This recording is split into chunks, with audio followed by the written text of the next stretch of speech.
Hey guys, welcome to this video. Today I just kind of wanted to briefly talk about what it looks like enlisting into the Army National Guard as a 42 Romeo, and if you didn't know what that is, that's a band musician. So if you want to enlist as a musician in the National Guard, I think this is probably the video for you. So first, let's kind of talk about overview. What does it look like? So you decided, you wanted to do this, right? What's the first step up into the last step? First of all, talk to your recruiter, set up an appointment, whatever. Get in touch with the recruiter. Actually, I found my recruiter. He didn't find me. I emailed him, called him, so if this is something you're interested, talk to your recruiter, right? He's going to set you up. Well, if you pre-qualify, he will set you up. You're going to go to MEPS, right? Military Entrance Processing Station. I went to the one in Albany, New York. Essentially, you do the ASVAB, which is the standardized test for the Army, right? It's just like an academic test to see where you are. And then you have to qualify for medical, right? Every single recruit, future soldier in the Army or Army National Guard, any branch, they have to go through MEPS. You all have to qualify, right, for your medical, and you have to all pass the ASVAB, right? So that's very standard. Once you do that, then you go through the audition process, right? And so, what does that look like, right? Well, okay, elephant in the room, I guess. I'm young, right? I'm young. Might look too young to have enlisted as a musician. At least, whenever I was sort of looking into the National Guard, it was sort of I always thought that to enlist as a musician, you had to have that college degree, 4-year, 6-year, or 8-year. You had to have a college degree, at least a bachelor's. And you had to have a whole bunch of experience, be a very accomplished musician prior to enlisting and going through the audition process. That was my understanding. So when I went to talk to my recruiter, I talked to him about enlisting in logistics. Not music related at all, and I'm so thankful for my recruiter because he changed my life, right? He said, why do you want to enlist? And I said, the college benefits mostly. And he said, what do you want to do for college? And I responded, I want to be a music major. That's what I want to do, music ed. And he said, did you know we have a band? And I was like, yeah, but don't you have to already have that degree and have all that experience? And that's the big thing that I don't think people quite understand. The National Guard is not the same as active duty. It's part-time, it's not full-time. So those requirements to enlist are very different from active duty. I mean, it's very true. Active duty, yeah, you have to be a very accomplished musician. And in the National Guard, yeah, you have to be a good player, but it's not quite the same. You're not required to be at the same level, right? The same level as active duty, So whenever I auditioned at 17, I was a senior in high school. I had played competitively throughout high school, doing districts, auditioning for districts and all state and all that, and in my high school, trying to get all the solos I could, and I definitely was very serious about saxophone music throughout high school, and it's my personal opinion, yeah, you have to be better than at the standard high school level to enlist as a musician, because technically, absolutely, it's a professional job. Even if it's part-time, it's a professional job, right? So yeah, you have to play better than high school level, but I guess I'm here to say, you don't need all these pre-qualifiers, college degree, and you don't have to be at a certain age, right? That's one thing I did not know, which I'm very thankful for my recruiter for bringing that to my attention. So yeah, maybe you're younger and you're thinking, is this a fit in the future? Well, it might be a good fit sooner than you think, right? So let's talk about the audition process. Let's see, what do I have written down? So, you come home from MEPS, right? At least for me, I talked to the commander that day. We set up an audition for 7 days later, 1 solid week. later was my audition. And what does, that audition look like? Essentially, they have you prepare, 3 pieces that you've been working on for a while. And they have to be, contrasting. So I chose a concert band piece, a part of a sonata, like, performance, like solo, and then a jazz standard, right? Very contrasting. It works well for saxophone, which is what I auditioned on, right? That's the first part of the audition, and I think that's the easiest part, in my opinion, because for me anyway, I had been working on those pieces for a long time. I had them very much under my fingers, well developed, right? Then the hard part, in my opinion, is the quickly prepared section of the audition. So 24 hours before the audition, they emailed me a packet of music, and I think it was 7 different pieces, and they're like, all right, you have 24 hours to learn this, and you come to the audition with this prepared. I think the point of that is to, like, simulate, like, would you be able to, like, just quickly pick up a gig, like, last minute and learn the music if you were a musician in the Army, right? So it's like to simulate that, like, quick last minute gig for some ceremony or whatever. And so yeah, it was like, I think it was 7 pieces, all contrasting, like some Sousa marches, some like swing jazz, like just different stuff. None of the music was particularly hard, actually.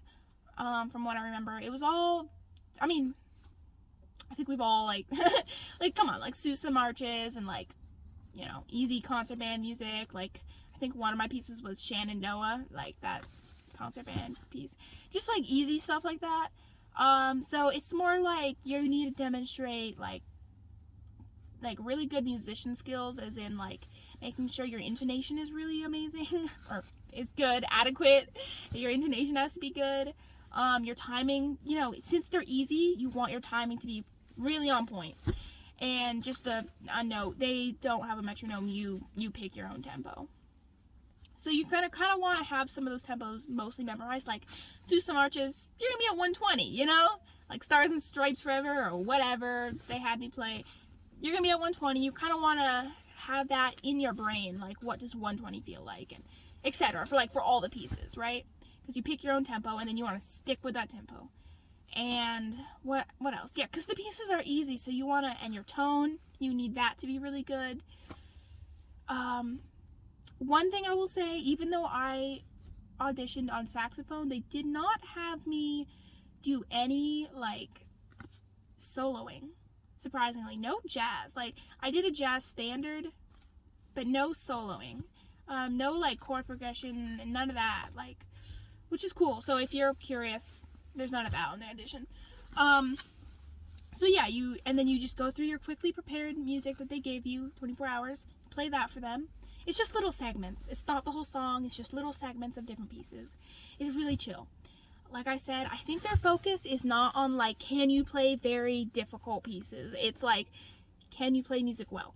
Do you have good intonation, good tone, good sense of rhythm and time? All those things. Just like tune beforehand and show really good musicianship. And yeah. Then, you have a conversation. For me, I auditioned for the commander of the unit and one other individual, a sergeant first class, I believe. And, after your audition, you have a conversation, about how it went, and then they tell you if you passed or not. That's one other thing I was very surprised by. I learned right away, right after my audition. We talked about it, and he told me I passed. And he wrote my acceptance letter and sent it to my recruiter that day. So, that's one thing in the military I was not expecting, right? I was thinking everything's gonna go slow, like it's the government. Everything works really slow in the government. But not in the Army, bro, it was quick. Everything was quick. Literally, right after MEPS, that same day, booked my audition. 1 week later, audition, pass, get accepted, acceptance letter written immediately, sent to my recruiter, and then boom, shipped right back to MEPS to enlist. It all just happened really, really fast, which is awesome, I think. So yeah, that's sort of the audition. That's sort of what it looks like. it's laid back, you know? Everybody thinks, like, you know, the Army is very serious and uptight. No. Not quite. Like, it's, you know, it's a little more relaxed than at least I anticipated it would be, you know? So just calm down a little bit, you know? It's gonna be okay, right?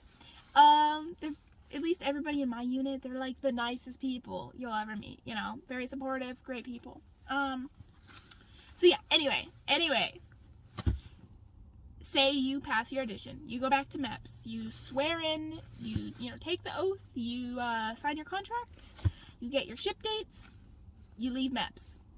And then once you leave MEPS, you are automatically enlisted into the Army National Guard, and you're an RSP, which stands for Recruit Sustainment Program. And RSP is essentially the unit that you are a part of and assigned to until you leave for boot camp. And yes, even musicians go to boot camp. And another thing I didn't know until I started going through the process, National Guard is a part of the Army, you know? They're just the reserve component. So when you go to boot camp, you go to Army boot camp. You go with every single other recruit from the United States Army, right? There's no National Guard boot camp. You go to the Army boot camp, right? To one of the Army locations. That's one thing I didn't know. Same thing with Army Reserves. They also, you know, I honestly didn't know that, but that's pretty cool. But before you go to boot camp, you're part of RSP until your ship date. For me, my ship date is very far from when I enlisted. I enlisted about 7 months ago, by the way. Anyway, RSP. It's essentially the unit, you go once a month, so immediately after enlisting, you're already getting drill pay, which is super cool. And at RSP, you learn, like, it's basically to get you ready for boot camp. So you learn, like, how to wear the uniform, right? How to address NCOs and officers, Army rank structure, like, drill and ceremony, all that. It's just, like, boot camp, which is cool. Then, you go to boot camp. You graduate from boot camp because you're awesome. And then you go to the Army School of Music for AIT, Advanced Individual Training. You go to the Army School of Music right after boot camp for 10 weeks. It's a 10-week program. It's on Virginia Beach in Virginia.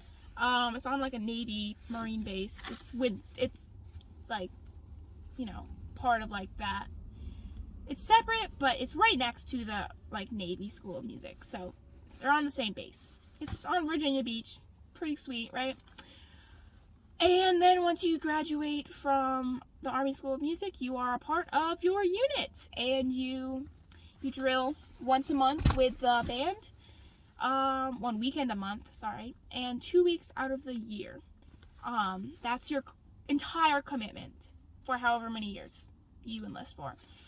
1 weekend a month, 2 weeks out of the year. That's it. And you get drill pay. You also enlist as a specialist. You do not enlist as a private. So E4 instead of E1, right? Because you got private second class, private first class. No, none of that. You're a specialist, which is pretty cool. That's just one extra bonus because, you know, E4, like, your drill pay is higher, right? And then you've kind of got that a little bit of rank, a little bit. So that's cool. One other thing I did not know about the this MOS until, you know, I enlisted. You, as a band musician, you are first responder for riot control and natural disasters and, you know, stuff like that. So, like, for example, most of my unit right now is activated for COVID orders. I think it was on a volunteer basis, but they're activated, which means they're full-time. That's their full-time job right now. They're on COVID orders, like, working, you know, to get vaccines out and, like, COVID tests. So yeah, they're on COVID orders right now. So that is one thing you need to know. You can be activated. You can become full-time, you know? However, this is one cool thing. Well, depending on who you are, might be cool, might not. You cannot be deployed as a musician. You will not be sent to war. You will not be sent overseas to fight. You will not be deployed. We don't do that. We're not deployable. Like, you might, it's possible you go overseas. Like, my unit not too long ago played in Europe. you might do that, played, you know, instruments in Europe, but you're not deployable. You will never be activated overseas, which is, I think, a comfort to a lot of families, you know, to know that, you know, their soldier isn't going to be deployed. If that's something you're looking for, you know, for a deployment, I know a lot of people are, you know, you signed up for the military, right? That might be unfortunate for that person, but that's just so you know. If you're a musician, you are not deployable. Even if you get activated, it will only be in the United States. I think that's honestly it. That's like sort of the overview, the summary, audition process, and all that. I think the main takeaway I want to be like, you don't have to be super accomplished and have that degree to audition and pass your audition. You know, like if it's in the back of your mind, but you're not sure if you could do it, you know, it's possible you definitely could, right? You know, I enlisted while I was in high school. Now, okay, you have to be at a much better level than high school. Like, you have to be better than a high school level to enlist, in my opinion. Like, you just do, because, you know, it's a professional position. You have to be at a higher level than, like, average high school, right? But you don't have to be the super accomplished, amazing, like, freaking music major, whatever, right? So if you're thinking about it, but you're not quite sure, you know, it could be for you. Definitely, like, consider reaching out to a recruiter, you know? They'll give you information, and I think they'll, at least my recruiter, I had an amazing recruiter when I was going through the process. I enlisted about 7 months ago, and my recruiter he was really helpful. You know, I came to him saying logistics, and he said, there might be a better path for you. And he changed my life. You know, this job changed my life because free college, that's a big deal. I mean, college is expensive. Free college, right? If you pass the ASVAB at a 50 or higher, which I did, you also get like a Montgomery GI kicker, which is extra money per month, like for college and stuff.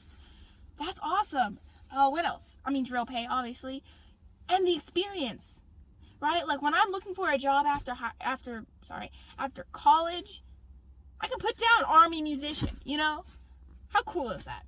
I think it's an amazing job if you're looking to serve your community and play with amazing musicians. I mean, you get to meet the coolest people in your unit, but then, you know, you also you get to play for cool people. You get to play at, like, ceremonies and different events, parades, like, anything. You are the musician for your state. I mean, you're a musician for the band for your state. There is one Army National Guard band per state, right? And if you get to be part of that, like, that's so cool. So any event, right, that your state has going on for the Army National Guard, they're gonna call you up. They're gonna be like, do you want to play for this event? That's super cool, right? Anyway, this rant is over. Essentially, I think it's a really great option, and I wish there was more information out there for me when I was going through the process, because there really wasn't. You know, there weren't really videos out there explaining the audition process. So, if I can calm someone's nerves and they're getting ready for our audition and they want to know what it's like, I hope I can do that, right? Yeah. Anyway, hope you enjoyed this video, and thank you for